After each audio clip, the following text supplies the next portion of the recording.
This is News Hour coming to you live from the Sierra Broadcasting Corporation in Freetown.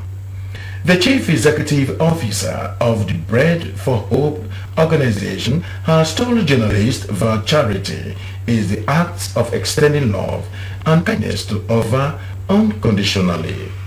She was speaking at a day visit to the old Wharf community in the east part of Freetown, where she distributed food and food items to children in that community. Madam Suma tells us more.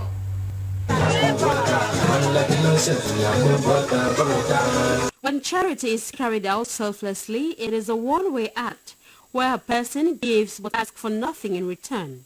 Hence, it is this act of nature that makes it precious and soulful. And it was nice watching the kids receiving these items. Nancy now is a parent whose daughter benefited from the distribution. I am very happy for such a timely intervention. My daughter received a sack of toiletries, and that will take us for a while. I am thanking the organization for their kind gesture. Get soap, get gauze, get sweets, get it to wash. Bread of Hope is a non-profitable organization that was established for children and young adults. It aims to provide shelter, rehabilitation, education, psychosocial support, recreation, and a haven for orphaned, abused, neglected, abandoned homeless, at-risk children, teens, and young adults, while teaching them the truth of God's love. Community head of the Old Wharf community, Chief Iyambora Kagbo, had this to say. We are pretty proud. One community is more than a community, so we named it big. We only survive on fishing.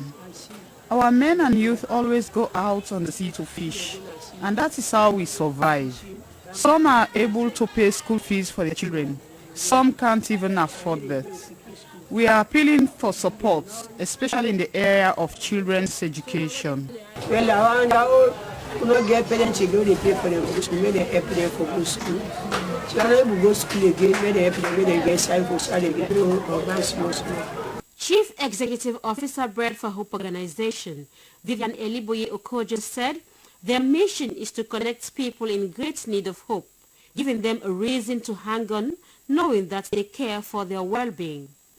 She added that their visit to the community connects them with the children who need help, create awareness about the lack of resources for underprivileged children located in many poor locations. First, I learned how lucky I have been all my life, and just realizing that the little that I think I have is actually a lot, and seeing that just a little would help a child either go back to school, get enough food, or just have something to even bathe with. So even for the girls, we're providing sanitary pads, soap, sponge, toothbrushes, toothpaste. We have toys, candies, and just a little bit of knickknacks for them, and just realizing that there is a lot of need. We're here in this community, we're prepared for a number of children, but hundreds of children showed up, and it was just even sad to have to let some of them go. And so the need is enormous, and there's a lot that can be done by government officials, other NGOs, individuals. We can change the world, but if each one of us do our best, we can make a huge difference. Meanwhile, the organization is presently touring 10 West African countries, including Sierra Leone. They will be giving out Hope scholarships to more than 100 children living in communities that have limited resources. Children will be fed and provided with Hope boxes filled with food and personal hygiene products. The Hope givers will provide these children medical care as they share the love of God. For SLBC News, Mariama Suma reporting.